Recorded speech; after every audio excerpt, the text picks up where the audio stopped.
Muy buenas tardes, buenas noches, buen día, queridos amigos. Lo que queda de ahora en adelante es, desgraciadamente, por el tiempo que es muy corto y que me encantaría poder terminar el libro completo Apocalipsis, es que ya no voy a poder hacer el análisis largo, detallado, con introducciones, porque eso ya lo hicimos en lo verdaderamente importante. Entonces ahora quiero detenerme solamente donde haga falta. Y vamos a hacer rapidito, capítulo por capítulo, hasta terminar el libro. Entonces, vámonos directamente al capítulo 8, que ya lo había señalado, lo habíamos visto, que habla de los sellados. Un resumen sobre esto. Esto va a acontecer con la apertura del sexto sello. Y aquí sí podemos decir que viene en el capítulo 7, a continuación del 6, donde está la apertura de los sellos, y después de la apertura del sexto sello y antes de la apertura del séptimo sello. Consecuencia, los sellados van a ocurrir o se van a realizar durante o con posterioridad a lo que es la apertura del sexto sello. Ahí van a ser sellados. ¿Quiénes? No olvidarse, no van a ser los judíos, va a ser el pueblo de Israel. Y por eso están señaladas las tribus ahí. Las tribus que quedaron en definitiva para ser sellados, no las tribus originales de los hijos de Jacob, porque hubo una modificación, así es que la tribu de José vale por 2, así que está José y su hijo como parte de las tribus, ¿vale? Pero eso, como les dije, es simbólico y representa a que todas las tribus van a ser selladas. ¿Y quiénes son todas las tribus? Pues está clarito, porque son, como dice en el versículo 9 del capítulo 7, una gran multitud que nadie podía contar, de todas las naciones y tribus y pueblos y lenguas que estaban delante del trono y en presencia del Cordero, vestidos de ropas blancas. O sea, todos aquellos que cumplieron con los requisitos de lo que fue la apertura del quinto sello o la carta a las iglesias. En este caso me estoy refiriendo a la asamblea mesiánica de Sardis, y que por lo tanto recibiremos vestiduras blancas para estos efectos. Estos son los que están o vamos a ser sellados después de, al inicio de la apertura, podría decirse, o así lo siento yo por lo menos, al inicio de la apertura del sexto sello, va a venir esta opción en algún momento, o sea, muy próximo en el tiempo sería, ya no significa que sea al día siguiente, pero muy próximo en el tiempo, poder vivir esa situación, como dice ahí, de estar alrededor del trono. Así es que, porque como dice, estaban delante del trono y en presencia del Cordero. Bueno, todo esto se da durante lo que es el periodo de la comunidad de Filadelfia, inicio de esta sexta subedad. Y ahí nos vamos y continuamos con el capítulo 8 específicamente. Al final del capítulo 7 dice todo lo que va a ocurrir, dice que salieron de gran tribulación. Entender que han habido, y esto es una repetición, han habido varias tribulaciones y grandes. No significa que tenga que ser solamente la última gran tribulación, sino que es haber salido de una gran tribulación los que nos va a tocar estar allí junto a todos los demás que ya se han ido juntando, acumulando, que estaban esperando este momento. Porque el ascenso viene, es un ascenso del universo, viene con todos juntos. Así es que ahí están dados los efectos de lo que va a ocurrir.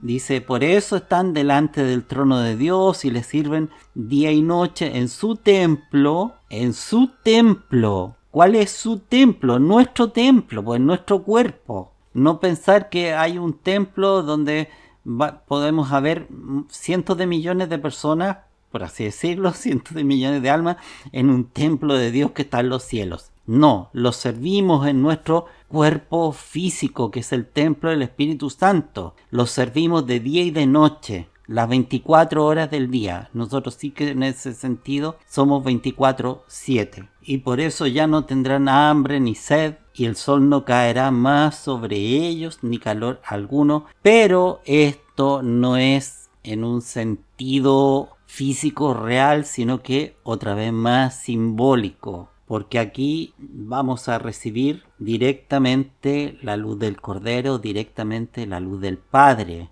No será necesaria la luz del sol, espiritualmente hablando. Y ahí pasamos al capítulo 8, que es cuando ocurre la apertura del séptimo sello. Y dice el versículo 1, y cuando él abrió el séptimo sello, hubo silencio en el cielo casi por media hora. Como les dije, la apertura no va a estar terrenalmente unida, sino que va a haber un lapso que yo estimo pudieran ser tal vez un par de años, donde se va a realizar la apertura del séptimo sello. Y tal vez ese lapso es el silencio en el cielo casi por media hora. Después de la apertura, lo que va a acontecer, yo me lo imagino como acomodándose los acontecimientos, juntando lo que es la unión del sexto y séptimo sellos, y que en el fondo son la sexta y séptima civilización, esta sexta y séptima subedad. Yo hice en algún momento algún análisis del capítulo 8, está aquí en el canal, para que lo busquen en YouTube. Y aquí es cuando aparecen los 7 ángeles que estaban delante de Dios y que les fueron dadas 7 trompetas. Y aquí podemos entender que esto está vinculado a la séptima subedad, porque son las trompetas. La sexta tiene una relación con los sellos, la séptima edad con las 7 trompetas. Y en el capítulo 8, versículo 2, los 7 ángeles reciben 7 trompetas. En el 8, versículo 7, el primer ángel suena la trompeta. Y esto está vinculado a los aspectos, a aquellos versículos dentro del libro donde dice: aquel que tenga oídos, que oiga. ¿Cómo poder oír las trompetas? Y eso significa la apertura del séptimo sello. No significa que con el séptimo sello se vayan a abrir lo que viene a ser el oído o la audición interna. Así como hay visión interna, hay una audición interna. Ya con la apertura del sexto sello o sexto chakra, se va a poder funcionar con la apertura de los oídos, como para poder uno participar en algún sentido de poder llegar a escuchar las trompetas. Entonces, en el versículo 8:7 es cuando el primer ángel suena la trompeta. Y antes de eso, ustedes ven desde el 8:3 que viene un ángel que se pone delante del altar con un incensario de oro y se le dio mucho incienso para que lo añadiese a las oraciones de todos los santos sobre el altar de oro que estaba delante del trono. Ya di las explicaciones de qué es lo que corresponde o representa el tazón, para no estar repitiendo todo. Entonces se le agrega incienso. Todo esto es simbólico, pero eso, en definitiva, ¿qué significa esto? Potenciar las oraciones de los santos, que tengan más fuerza, más energía, para que produzcan efecto. Y aquí hay un humo, pero es distinto a otro humo que vamos a ver en unos minutos. Aquí hay un humo del incienso que sube desde la mano, fíjense ustedes el detalle, sube desde la mano delante de Dios, con las oraciones de los ángeles. Podría decir que sube sin mencionar el hecho de que está la mano. Y esto es importante porque ya es una acción que está en movimiento, aunque no señala cuál mano es, pero da la impresión que pudiera llegar a ser la derecha, a mí. Y en el quinto versículo dice que el ángel tomó el incensario, lo llenó de fuego del altar y lo arrojó a la tierra. ¿Y qué es lo que les digo? Es una representación que implica el funcionamiento con toda la energía de lo que aquello puede producir sobre la 3D, no necesariamente solo sobre el planeta. También, obviamente, nuestro planeta es como lo principal, pero no significa que sea en forma exclusiva sobre el planeta.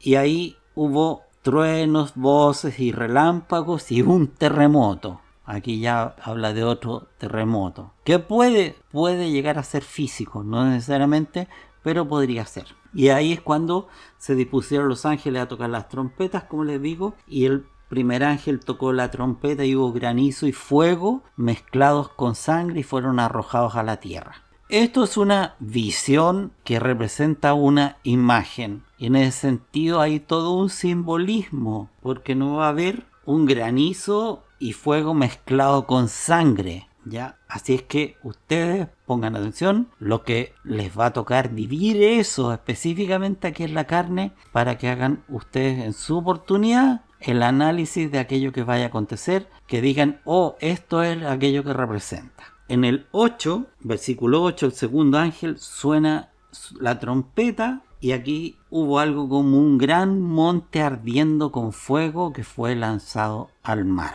Aquí estamos hablando de, obviamente, es otra imagen, no es un monte, no es una montaña, no es una colina, olvidarse de eso. Una colina que está con fuego y que va a ser lanzada al mar. O sea, como tan ridículo si eso fuera algo real, físico, así como una agarrar un pedazo de montaña y la tirara con fuego. Y que por eso, fíjense ustedes que la tercera parte del mar se convierte en sangre. Es algo simbólico. Todo esto es simbólico. ¿Qué es el monte? Bueno, el monte o las montañas suelen representar seres celestiales, y que representa esa idea, que cuando venga ese ser que sea lanzado al mar, pero no significa que sea necesariamente a un océano o alguno de los océanos que nosotros conocemos, ahí la tercera parte del mar se convirtió en sangre, pero como les digo, no significa que sea un océano. Pudiera ser, por ejemplo, dentro de las interpretaciones que hay, como un mar de gente, por ejemplo. Significa que va a morir mucha gente producto de esto que se ve simbólicamente. Después, el tercer ángel suena la trompeta y cae una estrella. Eso está en el versículo 10 y dice que cayó del cielo una gran estrella,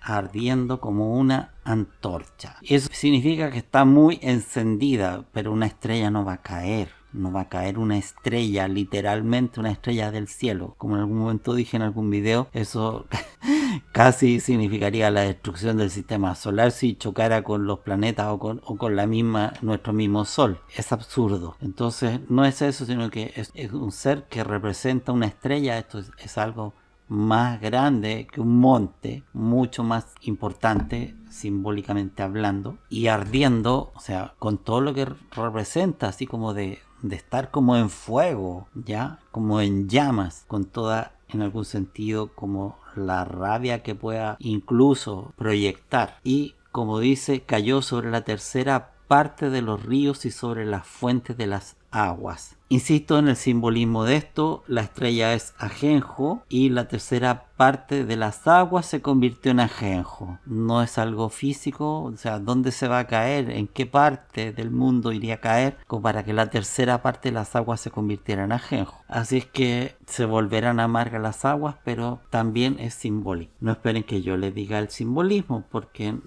yo no lo tengo claro. Después, en el versículo 12, el cuarto ángel toca la trompeta y ahí fue herida la tercera parte del sol. Eso también suele ser simbólico. Difícilmente va a ser herida la tercera parte del sol. Es como que todo esto, ustedes se fijan, es una tercera parte. Entonces es una tercera parte del alma, de la influencia, del aspecto solar, que va a ser herido, como la tercera parte de las aguas, que va a ser herida. Eso es una tercera parte. Y además dice que no había luz en la tercera parte del día ni en la tercera parte de la noche. Entonces esto es una disminución de la luminosidad y la luminosidad incluso solar en la tercera parte. Después, fíjense ustedes que pasa al versículo 13, que dice: miré y oí un ángel volar por en medio del cielo, diciendo: ay, ay, ay, de los que mueran en la tierra por razón de los otros toques de trompeta trompeta que los 3 ángeles todavía han de tocar.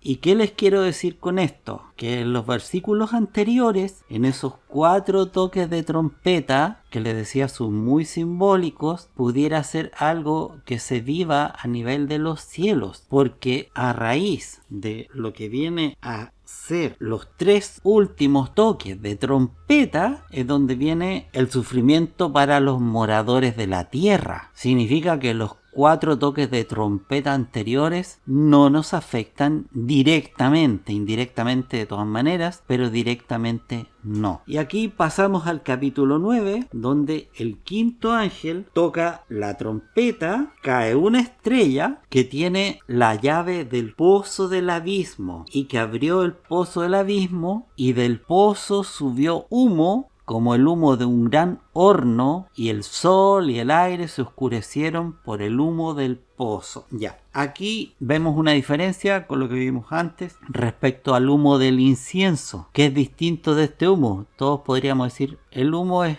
humo, todos los humos son humo y son iguales. Aquí vemos que hay una diferencia. Hay un humo que es del incienso, de la copa con las oraciones de los santos, que ese humo es elevado desde el brazo del ángel, y aquí es un humo de un gran horno, es un humo oscuro, un humo negro, y es lo que representa eso. Y de ese humo negro dice aquí que el sol y el aire se oscurecieron. Difícilmente se va a oscurecer el aire. Por lo tanto, nuevamente caemos en el aspecto simbólico. Del humo salieron langostas sobre la tierra y se les dio poder, como tienen poder los escorpiones de la tierra. Aquí estamos hablando de algún tipo de seres que yo no, para nada se me ocurre que sean langostas propiamente tal. Y como dice ahí, les fue mandado que no hiciesen daño a la hierba de la tierra, ni a ninguna cosa verde, ni a ningún árbol, sino solamente a los hombres que no tuviesen el sello de Dios en sus frentes. Entonces estamos hablando de todos aquellos que no fueron sellados, que van a sufrir este daño, pero que es un daño que no va a dañar lo que es la vegetación ni ningún tipo de árbol. Eso es lo que está diciendo. Y este tormento dice que les va a durar por 5 meses. Para que tengamos claro eso, dice que es un tormento como de escorpión cuando hiere al hombre, y esto significa un sentirse envenenado. Si ese es el tormento que uno pudiera recibir de un veneno de escorpión, sentir el cuerpo en mal estado durante algún tiempo. Y en aquellos días buscarán los hombres la muerte, pero no la hallarán, y desearán morir, pero la muerte huirá de ellos. Esto está dentro de ese periodo entre apertura sexto, apertura de séptimo sello,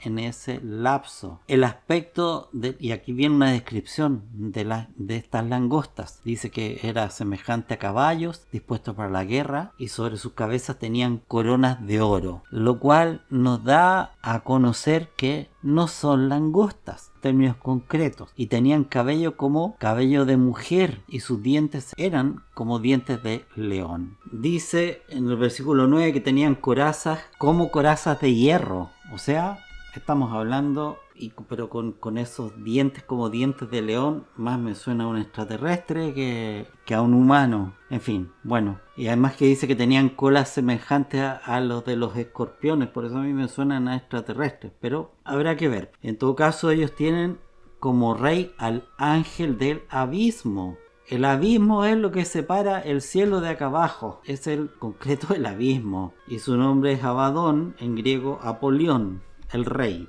este rey de las langostas. Bueno, esta parte hasta los 5 meses de tormento, ese es el primer ay. Y ahí viene el sexto ángel que toca lo que viene a ser la sexta trompeta, y la voz que salía de entre los 4 cuernos del altar de oro que estaba delante de Dios, diciendo al sexto ángel que tenía la trompeta: desata a los 4 ángeles que están atados en el gran río Éufrates. Con esto solamente decir que no es el río Éufrates de la tierra, que el que nosotros conocemos. Está hablando de otro río, entre comillas, celestial, ¿ya? O sea, como un torrente de energía, y en el cual están atados estos ángeles. Así que fueron desatados, como dice ahí, estaban preparados para la hora, el día, el mes y el año, a fin de matar a la tercera parte de los hombres. Y esto puede tener que ver incluso con las inyecciones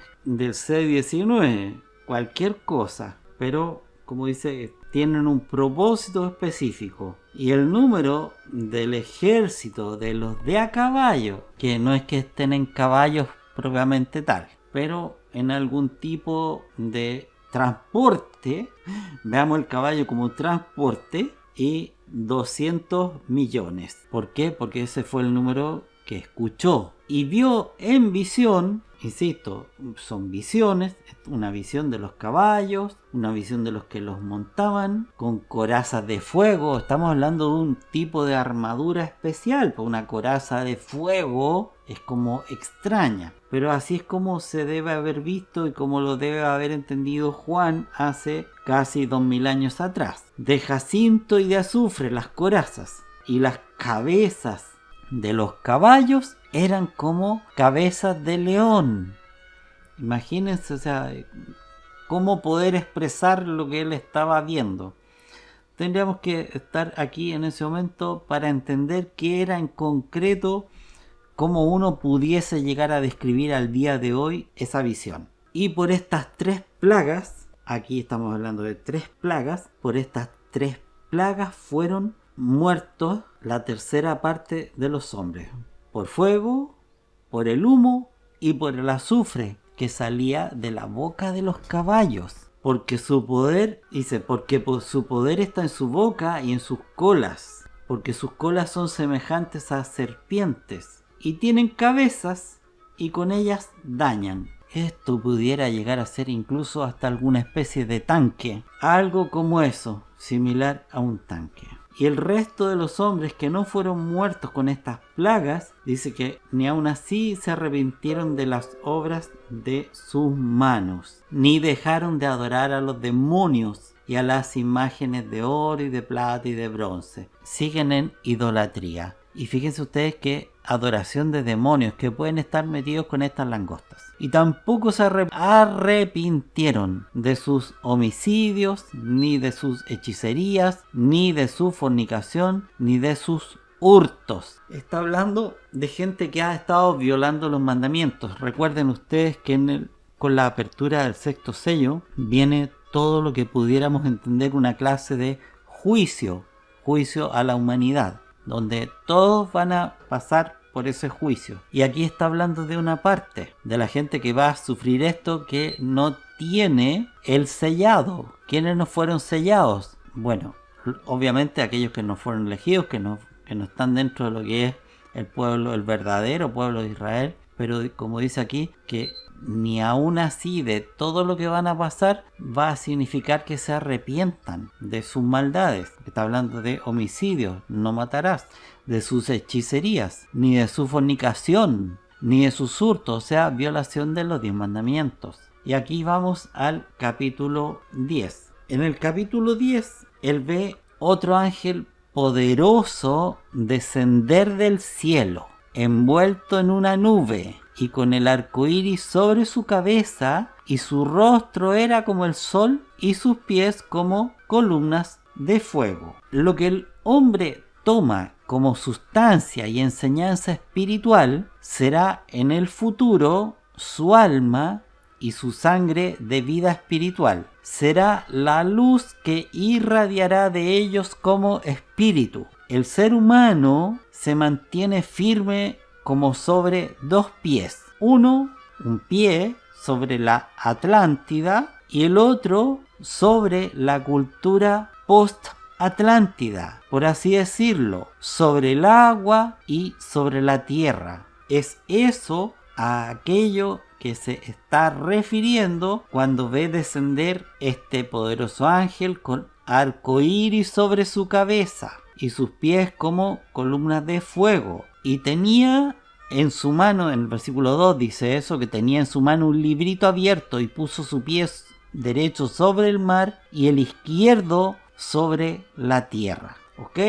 Entonces, tiene un pie sobre el mar, o sea, sobre el agua, y el otro sobre la tierra. Y la cultura de la Atlántida, todo lo que se vivió en aquella época, se manejaba mucho en el agua. Y eso es lo que está diciendo. Y el otro sobre la cultura post-atlántica, que es la que nosotros estamos viviendo, que son todas las civilizaciones que hemos vivido así. Y eso significa, por decirlo de alguna manera, sobre el agua y sobre la tierra. Pero la humanidad debe absorber sabiduría, como tragarse un libro. Esta figura apunta hacia el mundo espiritual. Le entrega el libro al escritor del Apocalipsis. Se supone que debe tragárselo. Será indigesto para el ser humano inferior, pero como miel para el ser humano superior. Cuando no se lee, sino que se traga. Los seres humanos equipados con el pensamiento lógico moderno y que también se han vuelto clarividentes a través de un entrenamiento ocultista, también pueden experimentar lo que describió el escritor del Apocalipsis. Pueden ver las visiones del escritor del Apocalipsis en los sellos. El sello con las dos columnas aparece representado en el capítulo 10 del Apocalipsis. Vemos las dos fuerzas que la Tierra ha recibido como herencia del cosmos de la sabiduría y del cosmos de la fuerza. Y vemos todo lo que aparece como el cumplimiento de la misión de la Tierra, como la fuerza del amor que desarrolla el hombre. El conjunto se le aparece como la personificación del hombre del futuro. El hombre del futuro aquí se nos enfrenta simbólicamente, sostenido por estas dos fuerzas, permeado por este poder. Eso es el ángel que ve, el hombre del futuro. El mensaje de amor, el libro que tiene delante, es un libro que le influye no solo desde fuera, sino que tiene que devorarlo. Aquí contemplamos ante nosotros el poderoso cuadro que aparece en esta etapa. Y vi otro ángel poderoso, es decir, un ser que se presenta así. ¿Por qué? Porque ya está por encima del hombre presente. Y dice, y vi otro ángel poderoso descender de las esferas espirituales. Así es como lo ve el vidente, revestido de una nube, y su rostro era como el sol y sus pies como columnas de fuego. Estas son las dos fuerzas de las que hemos hablado, que la tierra ha recibido como herencia. Y tenía en su mano un librito abierto, y su pie derecho estaba puesto sobre el mar y el izquierdo sobre la tierra. Y le dije, dice Juan, ¿no? Dame el librito. Y me dijo este ángel, tómalo y cómelo, y te dolerá en el vientre, mas en tu boca será dulce como la miel. Y tomé el librito de la mano del ángel y me lo comí, y fue en mi boca dulce como la miel. Aquí tenemos el sentimiento que surge en el vidente cuando dirige su mirada al punto en que la tierra pasa de lo físicamente material a lo astralmente espiritual. Cuando se alcance, cuando se cumpla la función o la misión en la tierra. Y cuando el vidente ve esto, aprende lo que está realmente conectado con este mensaje de amor que entró como un impulso en la cuarta edad. Esa es la encarnación de Yeshua HaMashiach, ¿ya? Que es un impulso a la tierra. Así es que está conectado con ese mensaje de amor que entró en la cuarta edad, hace 2000 años atrás. Aprende incluso en la vida presente, así como aprendió el Apocalipsis, que es la bienaventuranza, y la bienaventuranza que puede mentir ante la humanidad, pero lo aprende en su cuerpo actual, porque si un ser quisiera vivir con el hombre, por muy alto que fuese, se vería obligado a encarnar en la carne. Y en muchos aspectos, el cuerpo presente, precisamente porque ofrece al espíritu la posibilidad de elevarse alto, también da la posibilidad de sufrir, mientras que, por lo tanto, el alma es capaz de ascender, el alma del vidente, como ha descrito el Apocalipsis, es capaz de ascender a las regiones espirituales para recibir el evangelio del amor, y en espíritu puede sentir la bienaventuranza dulce como la miel. Sin embargo, el vidente vive en un cuerpo presente, y de acuerdo con esto, debe decir que el ascenso produce en el cuerpo presente la antítesis de esa dicha en muchos aspectos. Lo expresa diciendo que, aunque el librito es al principio dulce como la miel, cuando lo come, le da fuertes dolores en el vientre. Pero esto es solo un pequeño reflejo del ser crucificado en el cuerpo. Cuanto más alto se eleva el espíritu, más difícil le resulta habitar en el cuerpo. Y esta es la expresión simbólica de estos dolores: estar crucificado en el cuerpo. Ya, ahora mis queridos amigos, como les digo, el tiempo es como cortito, así es que vamos a ir a una parte del capítulo 10, donde dice en el versículo 7, sino que los días, porque dice en el 6 al final, dice el tiempo no sería más 7, sino que los días de la voz del séptimo ángel. En el 10:7 dice: cuando él comience a sonar la trompeta, el misterio de Dios se consumará, como él lo anunció a sus siervos los profetas. Esto está en el 10:7, el que comienza, ya inicia esa parte. No dice que la tocó, sino que comienza a tocar la trompeta. Y esto está en el 10:7, reitero, para que les quede súper claro. Después, en el 11, en el 11:15, ¿ya? O sea, ya cerca de terminar el capítulo 11, dice: y el séptimo ángel tocó la trompeta y hubo grandes voces en el cielo que decían: los reinos del mundo han venido a ser reinos de nuestro Señor y de su Cristo, el Mesías, y él reinará para siempre jamás, al toque de la séptima trompeta. Recordemos que antes dice que inicia el toque de la trompeta, pero aquí está diciendo que el séptimo ángel tocó la trompeta un capítulo después. Entonces, ¿qué les quiero decir con esto? Que hay cosas que están siendo o que están ocurriendo en forma paralela. Esto es una demostración concreta de que lo que es el libro de Apocalipsis no es lineal.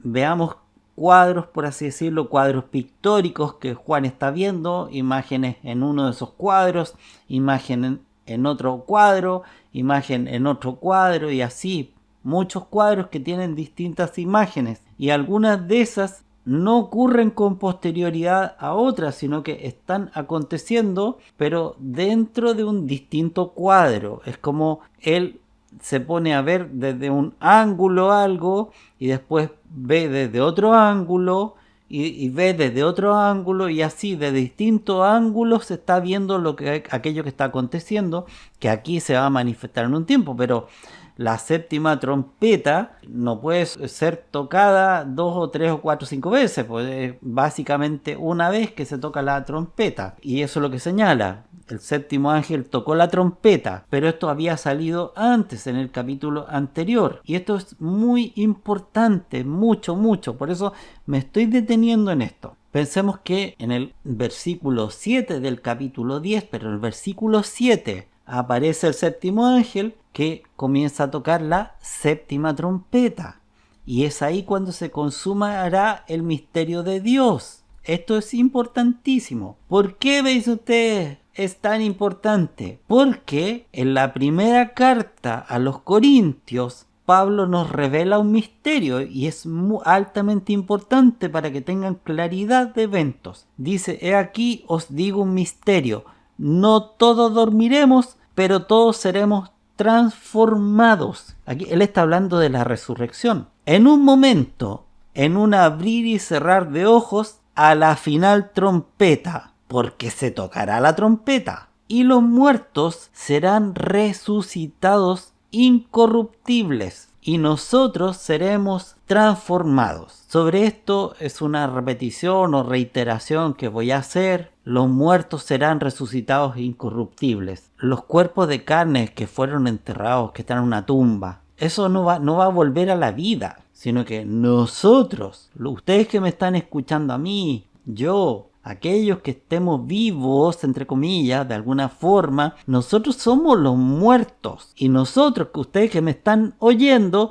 van a resucitar, a los que les corresponda, obviamente, participar de la primera resurrección. Porque van a haber 3. Eso lo señala con una claridad absoluta las claves de Enoch. Y explica los 3 tipos de resurrección y quiénes van a la primera, la segunda y la tercera. Eso está detallado en las claves de Enoch. Aquí está diciendo Pablo el misterio, nos reveló un misterio, que todos seremos transformados. ¿Cuándo? Al tocarse la trompeta, la final trompeta. ¿Cuál es esa? La séptima. ¿Dónde está esa? Esa está en el capítulo 10, versículo 7. Cuando él comienza a tocar la trompeta, el misterio de Dios se consumará. Ese es el misterio. Y después lo volvemos a ver, y esto es importante, porque está en el capítulo 10. Y ahí pasa, o debemos pasar nosotros, al capítulo 20. Y aquí hay un error en el capítulo 20, pero no es un error de lo que recibió Juan. Este es un error de traducción.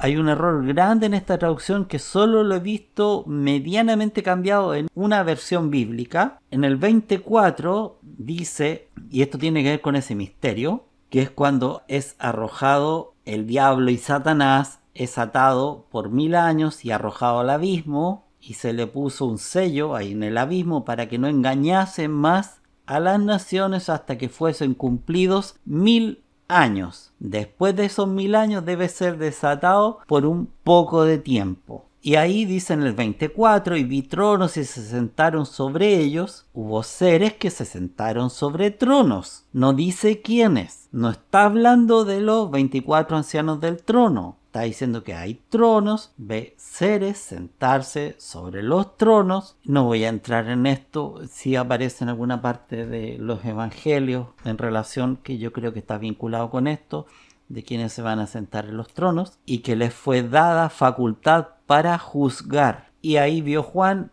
las almas de los decapitados por causa del testimonio de Yeshua y de la palabra de Dios, los que no habían adorado a la bestia ni a su imagen, y que no recibieron la marca en su frente ni en sus manos, y vivieron y reinaron con el Mesías por 1000 años. Esos 1000 años que va a estar encerrado el diablo en el abismo, sellado para que no moleste. Durante ese tiempo van a vivir 1000 años. Y ahí dice en el versículo siguiente, pero los otros muertos no volvieron a vivir hasta que se cumplieron 1000 años. Esta es la primera resurrección. Aquí es donde está para mí el error de traducción, porque esto no es lógico. Vi una Biblia donde a continuación, al finalizar el versículo 4 y comenzar al inicio del 5, dice: esta es la primera resurrección. Lo que es lógico es que aquellos seres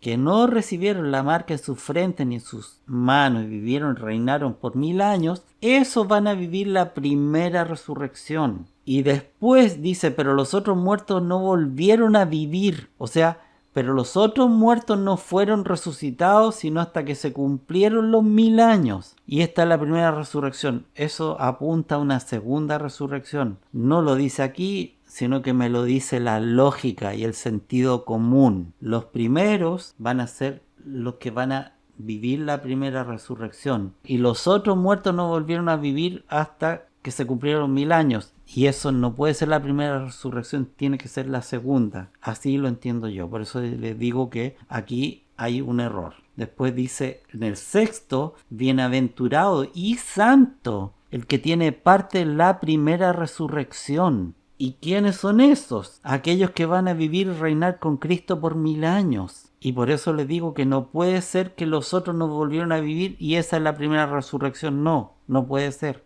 Los que primero resucitaron y que van a vivir por 1000 años. Ahí sí se entiende que son los santos, los mártires, los santos, los que reciben las vestiduras blancas. Esos son parte de la primera resurrección. Y como dice ahí, la segunda muerte no tiene poder sobre estos, sino que serán sacerdotes de Dios y de Cristo y reinarán con él 1000 años. Esa es la primera resurrección durante los 1000 años, no al finalizar. Ya. Y ahora les quiero contar que después de haber hecho el audio de este video, en la noche, hacia la mañana en realidad, tuve un sueño.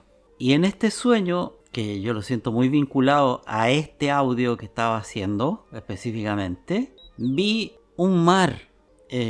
O sea, yo sabía internamente que era el mar, un océano por así decirlo, pero no estaba a continuación de la superficie de la tierra, sino que estaba en el aire, porque ahí vi un desfile de muchas o de todas, yo creo que eran todas las naciones que iban con sus banderas, pero miraba el mar y estaba en el aire por arriba. Así es que entendí que cuando habla Juan de que vio en el mar, ese mar puede tener, como les dije antes, otras interpretaciones distintas, diferentes a aquellas que hemos pensado hasta el momento como que pudiera ser en uno de nuestros océanos, sino que también un mar de aire, y eso significa la atmósfera. Así es que, y esto va en relación a las interpretaciones para que se hagan de la forma más correcta. Bendiciones para todos y nos escuchamos, nos vemos, me ven en un próximo video. Bendiciones para todos en el nombre de Yeshua HaMashiach.